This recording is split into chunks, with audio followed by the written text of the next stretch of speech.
Hello guys, आज हम देखने वाले हैं डीसीए का सिलेबस कैसे डाउनलोड करते हैं। उसके लिए हम यहाँ पर टाइप करेंगे डीसीए सिलेबस। ठीक है। डीसीए का फुल फॉर्म होता है डिप्लोमा इन कंप्यूटर एप्लीकेशन। जब भी हमको कोर्स को स्टार्ट करना होता है उसके पहले सिलेबस का जानना बहुत ज़रूरी होता है। ठीक है गाइस, तो अब हम आज जानेंगे कैसे हम सिलेबस को डाउनलोड करते हैं। हमने यहाँ पे लिख दिया है डीसीए सिलेबस। जैसे हम डीसीए सिलेबस टाइप करेंगे हमारे पास या तो देख लीजिए ये आ रहा है diploma in computer application DCA semester. ये हमारे पास डायरेक्ट लिंक आ रही है पीडीएफ की, और ये आ रहा है पीडीएफ। जैसे हम पीडीएफ पे क्लिक करेंगे ये ओपन हो रहा है। ठीक है, हम नीचे जाएंगे, यहाँ पर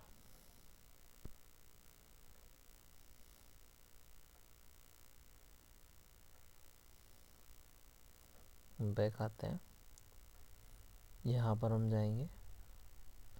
ठीक है, हमारा जो पीडीएफ है वो लोडिंग हो रहा है। देखिए गाइस, ये हमको मिल चुका है हमारा सिलेबस डीसीए का महाकाल यूनिवर्सिटी का। देखिए आगे बढ़ते हैं। तो इसका सिलेबस इस प्रकार रहेगा। ये आपका पेपर कोड रहेगा, पेपर नेम रहेगा, जो आपके सब्जेक्ट्स होते हैं, कितना थ्योरी रहता है, कितना प्रैक्टिकल रहता है, कितना इंटरनल इवोल्यूशन होता है, टोटल मार्क्स यहाँ पर रहेंगे फर्स्ट और सेकंड सेमेस्टर दोनों के लिए।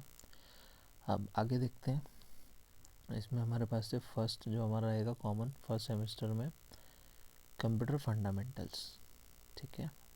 सेकंड हमारा, अभी हम इनको डीप में भी जानेंगे, इसमें हमको क्या क्या पढ़ना है, कैसे पढ़ना है। ठीक है, बहुत इजी होने वाला है, कोई लोड लेने वाली चीज़ नहीं है। मैं आपको और इजी वे में समझाऊंगा इसको। आगे भी डिटेल में समझने के पहले हम देखते हैं हमारे पास कौन कौन से सब्जेक्ट्स होते हैं, कौन कौन से हमारे पास ऑप्शनल होने वाले। ठीक है, तो फर्स्ट सेकंड सेमेस्टर के हम लोग जानेंगे सब्जेक्ट्स के बारे में। तो जानते हैं, शुरू करते हैं। फर्स्ट हमारा रहेगा कंप्यूटर फंडामेंटल्स। ठीक है। सेकंड सब्जेक्ट हमारा होने वाला है PC packages, Word, Excel and PowerPoint. Elective का मतलब होता है ऑप्शनल, आपको इन दो में से कुछ एक सब्जेक्ट को रीड करना है। ठीक है। तो जो थर्ड आपका होने वाला है वो होने वाला है डेटाबेस यूजिंग फॉक्स प्रो और डेटाबेस यूजिंग एमएस एक्सिस। इन दोनों में से आपको कोई एक चूज़ करना है। अगर आप चाहें, मेरा सजेशन अगर आप माने, तो आप एमएस एक्सिस का यूज़ कर सकते हैं, ये इजी रहेगा, कॉमन टू ऑल। बट आप चाहे तो फॉक्स प्रो भी यूज़ कर सकते हैं। ठीक है। सेकेंड सेमेस्टर में अगर हम देखेंगे तो हमारे पास 4 सब्जेक्ट्स होते हैं। ठीक है। IT trends, internet and ecommerce, and then again elective. That means जैसे कि आप देख रहे हैं उस पर लिखा हुआ है elective 1, any one. That means आपको इन दोनों में से कोई एक सिलेक्ट करना होता है, मल्टीमीडिया विद कोरल ड्रॉ या फिर detail with page maker and Photoshop. ठीक है, कंटिन्यू करते हैं। अगर आप इनको डीप में देखना चाहते हैं तो हमारे पास यहाँ पर है। ठीक है, जिसको पीडीएफ की रिक्वायरमेंट है, जो फुल सिलेबस चाहते हैं, वो मुझे नीचे कमेंट में टेक्स्ट करके बता सकते हैं, मैं उनको पर्सनली पीडीएफ भेज दूँगा। ठीक है, अभी मैं डिस्क्रिप्शन में नहीं डाल रहा हूँ। ठीक है, कुछ चेंजेस होंगे तो वो हम देख लेंगे बाद में। फर्स्ट सेमेस्टर में अगर हम कंप्यूटर फंडामेंटल्स की बात करते हैं तो बहुत बेसिक सी और इंटरेस्टिंग सी चीज़ें हैं। Brief history of development of computers, computer system concepts. Guys बहुत ही अच्छा कोर्स है, इसमें आपको बेसिक से लेकर एडवांस तक कंप्यूटर को समझने मिलेगा। ठीक है, computer system characteristics, basic concepts of computer system, control unit क्या होती है, एलयू। हर सेमेस्टर में 5 यूनिट रहेगी, हर सब्जेक्ट में 5 यूनिट रहेगी। आपको 5 यूनिट कंप्लीट करना होती है। एक एक चीज़ को ईमानदारी से पढ़िएगा, आपको कंप्लीट चीज़ें मिलेगी। ठीक है, सेकंड हम आते हैं तो पीसी पैकेजेस। इसमें आप सीखेंगे वर्ड, एक्सेल, पावर पॉइंट के बारे में। ठीक है, कैसे हम वर्ड पे काम करते हैं, एमएस ऑफिस पूरा आप इसमें सीख जाएंगे पीसी पैकेजेस में। डेली क्लास अटेंड कीजिएगा क्योंकि ये आपके लिए बहुत बेटर ऑप्शन रहेगा। आपको जॉब पाने के लिए भी बहुत अच्छी नॉलेज यहाँ से मिल जाएगा। ठीक है, इसके बाद हमारा है डेटाबेस विद फॉक्स प्रो। इसमें क्या होगा, आप रिलेशनल डेटाबेस को समझेंगे, मतलब आप डेटाबेस के बारे में जानेंगे। डेटाबेस हमारा क्या होता है, जब भी हम डेटा मतलब कि किसी भी प्रकार की इंफॉर्मेशन, उसको जब भी आप कंप्यूटर सिस्टम में उसको सेव करके रखते हैं तो उसको यूज़ करने के भी अलग अलग तरीके होते हैं, ठीक है। उसके उसी में से एक है फॉक्स प्रो। फॉक्स प्रो को कैसे यूज़ करना है वो इन 5 यूनिट के थ्रू आपको समझाया गया है। ये देखिए, इस तरीके से टेबल के फॉर्मेट में हम डेटा को मेंटेन कर सकते हैं, ठीक है। सेकंड हमारा आता है डेटाबेस यूजिंग MS एक्सेस। ये भी डेटाबेस से रिलेटेड सब्जेक्ट है जो कि बड़ा ही इंटरेस्टिंग है। आप उसको समझेंगे, समझ में आएगा। नहीं आता है तो कमेंट कीजिएगा, मैं आपके लिए एक नई वीडियो लेके आ जाऊँगा इस पर, ठीक है। इसके बाद आते हैं सेकंड सेमेस्टर के लिए IT ट्रेंड्स। इसमें आपको बेसिक से थोड़ा एडवांस पे मिलेगा। इसमें आपको हार्डवेयर के बारे में भी पता चलेगा कि what is hardware, what is software, ठीक है, क्या क्या चीज़ें होती हैं, दोनों चीज़ों के बारे में आप डिटेल में पढ़ेंगे।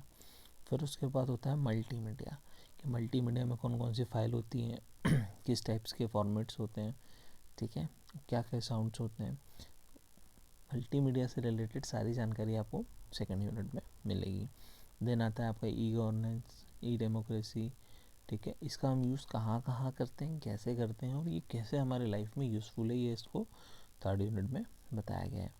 फोर्थ यूनिट में नेटवर्क्स आ गए हैं।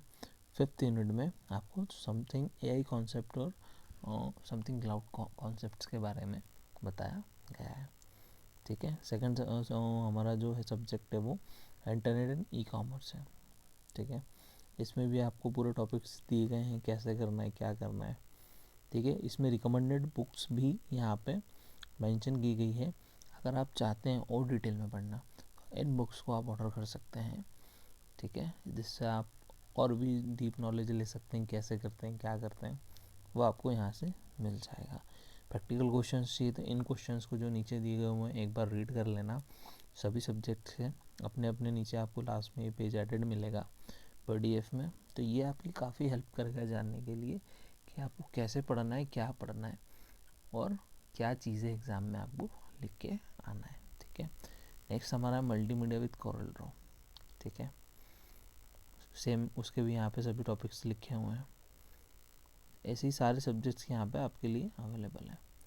तो गाइस इस तरीके से आप अपना सिलेबस देख सकते हैं DCA का। आप चाहें तो इसको यहाँ से कॉपी लिंक करके दोस्तों के साथ शेयर भी कर सकते हैं। सेव भी, जो आपने अगर इसको डाउनलोड किया हुआ है तो जो आपने सेव किया है उसको यहाँ से ओपन कर सकते हैं, ठीक है। इसमें कुछ भी आपको ढूंढना है डायरेक्टली सब्जेक्ट पे जाके तो फाइंड पे क्लिक करके इसको फाइंड करके भी देख सकते हैं, ठीक है। उसके बाद इसमें आता है, इसको ओपन क्रोम ब्राउज़र में भी ओपन करके इस PDF को पढ़ सकते हैं।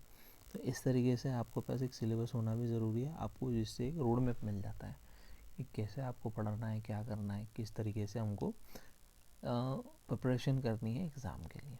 Okay, so thank you guys. अगर आपको किसी भी तरह की कुछ भी हेल्प की रिक्वायरमेंट हो तो मुझे कमेंट बॉक्स में लिखिएगा, मैं आपको नेक्स्ट वीडियो में उस चीज़ को क्लियर कर दूँगा। ओके, एंड अगर आपको किसी भी प्रकार का कोई भी क्लासेस अटेंड करना है तो प्लीज़ मुझे कांटेक्ट कर सकते हैं, कमेंट कीजिए, मैं आपसे खुद कांटेक्ट करूँगा। Thank you.